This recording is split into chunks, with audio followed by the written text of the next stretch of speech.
Hello everyone, আজ 9 ফেব্রুয়ারি। তো option buying চ্যালেঞ্জে আপনাদের স্বাগত। দেখতে পাচ্ছ যে আজ মার্কেটে গ্যাপ আপ ওপেনিং। তো according to plan of action আমার বাইং সাইডে কিন্তু প্রবণতা। সো আজ মার্কেটে গ্যাপ আপ ওপেনিং, তো যেটা কিন্তু এখান থেকে যে একটা কনফিউশন তৈরি করে যে অলরেডি কিন্তু গ্যাপ আপ, তো এখান থেকে ফার্দার আপসাইড না প্রফিট বুকিং হতে পারে। Let's see. Already I have taken buying positions. কারণ দেখো যে লজিকটা কি, চেষ্টা করবো যে লজিকগুলো শেয়ার করার, যেটা তোমাদের ডেফিনেটলি হেল্প আউট হবে। অবভিয়াসলি যেটুকুনি আমার সামান্য নলেজ আছে। এই যে 9:15 ক্যান্ডেল দেখতে পাচ্ছ, যে বিগ ক্যান্ডেল, তো একটা সেল আপ ক্যান্ডেল বলতে পারো যে প্রফিট বুকিং, এবং যারা আগে সেল করে রেখেছিল তারা কিন্তু এসএল নিয়েছে। এবং তারপর যদি দেখো যে 9:15 ক্যান্ডেল লো ব্রেক করেছে, এবং লো ব্রেক করার পর কিন্তু অনেকেই পুট সাইড নেবে, তাই না? এবং তারপরেই দেখতে পাচ্ছ যে এখান থেকে কিন্তু বায়াসদের কিন্তু পুট বায়াসদের ট্র্যাপ করে মার্কেট উপ সাইডে গেছে। তো এইখানে যারা সেল করেছে এবং এইখানে যারা সেল করেছে তাদের কিন্তু এসএলগুলো কোথায়? আলটিমেটলি এইখানে। যদি আমি ফিবোনাচি করি, বাট লেটস সি মার্কেট কী করে। কিন্তু এখান থেকে এতটা কিন্তু আসার কথা না, কারণ ব্রেকআউটও দিয়েছে 10 লাইন অ্যাজ ওয়েল অ্যাজ এখান থেকে কিন্তু পুট বায়াসদের trap it is clearly visible. তো মনে হচ্ছে ইন দিস অ্যাটেম্পট, কারণ ফার্স্ট টাইম সেকেন্ড টাইম, বা ইন দ্যাট অ্যাটেম্পট মেবি কিন্তু এখানে আমার এসএলটা নিয়ে যেতে পারে, কারণ অলরেডি কিন্তু এতটা স্ট্রেস করার কারণ নেই। দেখ, এবং ফিবোনাচি আমার 0.618 এখানে আমার এসএল দেখতে পাচ্ছি। আমি দু লটেই ট্রেড নেই। তো লেটস সি, আশা করি আমার এসএলটা নিতে হবে, কারণ আমার অলরেডি কিন্তু 12 পয়েন্ট তো চলেই যাচ্ছে, 12-13 পয়েন্ট।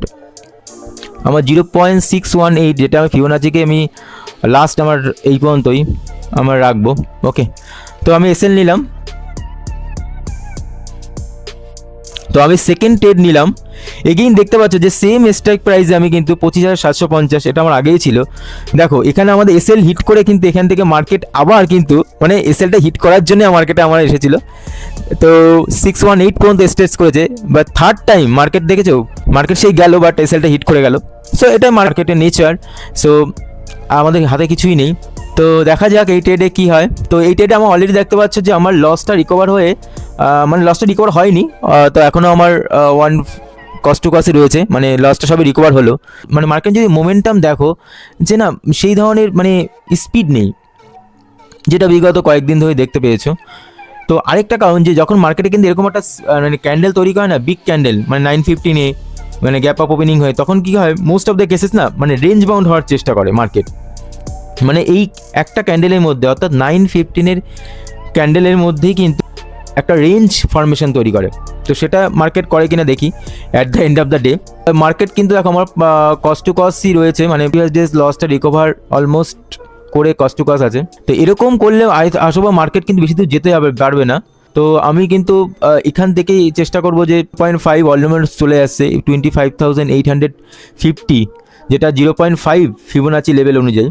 তো ফিবোনাচি সত্যি really works very wonder. So দেখা যাক কী হয় ট্রেডে। তো আমি দেখো এখানে চেষ্টা করছি এখান থেকে নেওয়ার, কারণ যেভাবে প্রিমিয়াম মানে যাচ্ছে, তো একটু যদি মার্কেট না রিট্রেস করে না, আমার যেটা আগে তো লস আছেই, এবং সেই সঙ্গে আমার ইয়েটা চলে যাবে। তা ভিডিওটা একটু ফাস্ট ফরওয়ার্ড করছি, কারণ নাহলে ভিডিওটা অনেক বড় হয়ে যাবে। তো আমার একটা থার্ড ট্রেড যেটা আমি নিয়ে নিয়েছি, দেখো তো এটাই আমার লাস্ট ট্রেড। তো ইন জেনারেল আমি কিন্তু দুটো জিনিস ডিসিপ্লিন ফলো করার চেষ্টা করি, সেটা হচ্ছে নাম্বার অফ ট্রেড এবং ম্যাক্সিমাম লস। আমি ম্যাক্সিমাম ট্রেড দুটোই থাকে, বাট এক্সেপশনাল কেস 3টে নেই, যেহেতু আমার লসটা এখনও আজকে যায়নি।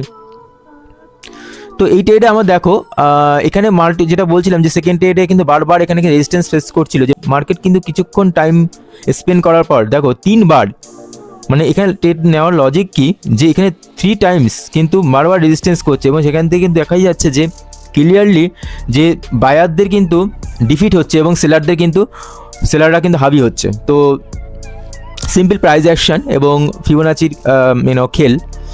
তো দেখা যাক, লেটস সি। তো এখানে তো আমি ট্রেড পাঞ্চ করলাম, তো অলমোস্ট 500-200 প্রফিট দেখাচ্ছে। দেখো আমার মেন দেখো ফার্স্ট অফ অল একটা জিনিস মাথায় রাখবে, যে আমি যেটুকুনি আমার সামান্য নলেজ, আমি লাস্ট 4 ইয়ার্স ধরে মার্কেটে আছি। তোমরা এই আমার প্রফিট বা লস তোমাদের কিচ্ছু আসে যাবে না, যে কারণ প্রফিটেও তোমাদের অ্যাকাউন্টে যাবে না, এবং লসেও তোমাদের ইম্প্যাক্ট পড়বে না। বাট মেইন ইম্প্যাক্ট হচ্ছে দেখো যে যে মার্কেটের স্ট্রাকচারটাকে বোঝা, আমরা যে প্ল্যান করে আনি সেই প্ল্যানটাকে এক্সিকিউট করা, ঠিক আছে। এবং অবভিয়াসলি এটা মার্কেটের সিচুয়েশন অনুযায়ী আমাদের কিন্তু কিছু হেরফের করতে হয়, ওকে। বাট আমাদের মাথায় রাখতে হবে যে ডিসিপ্লিনটা ফলো করার, ঠিক আছে। মার্কেট যেটা আমাদের দেখাচ্ছে সেটাকে আমাদের কিন্তু নিতে হবে আলটিমেটলি, আমাদের যতই প্ল্যান করে আসি না কেন, ঠিক আছে। এবং আমাদের ছোট লসটাই চেষ্টা করব, মানে ছোট লস বলতে ইন দ্য সেন্স এই নয় যে আমার মানে 5 পয়েন্ট 8 পয়েন্ট 10 পয়েন্ট ডিসেন্ট, ঠিক আছে, সেটা স্ট্রাইক প্রাইসের উপর ডিপেন্ড করছে, ওকে। সে তোমরা কীভাবে ট্রেড নাও, মানে কোন প্রাইস অ্যাকশন নাকি কোনো ইন্ডিকেটার বেস, প্লিজ তোমরা কমেন্ট সেকশনে বলো, তো আমি জেনে খুশি হব। এবং তোমরা এটাও মেনশন করবে যে তোমরা কোন ধরনের কন্টেন্ট, মানে কোনো লার্নিং কন্টেন্ট আগামী দিনে চাও কি না, মানে কীভাবে আমি ট্রেড করি বা কী আমার অবজারভেশন, যেটুখানি আমার সামান্য নলেজ আছে, যদি তোমাদের হেল্পফুল হয় তাহলে I will be more than happy.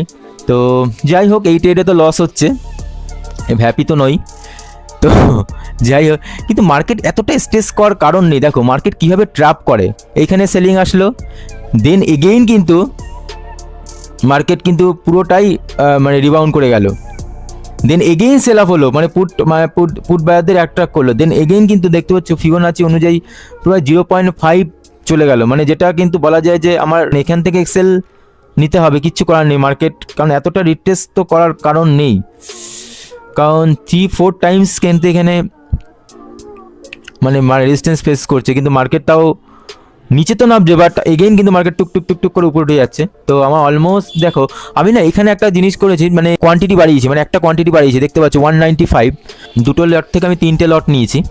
তো যেহেতু একটু ভেবেছি, মানে যেহেতু একটু প্রাইসটা আমার উঁচুতে ছিল, তো একটু যদি অ্যাভারেজটা করি তাহলে একটু কম হবে প্রাইসটা।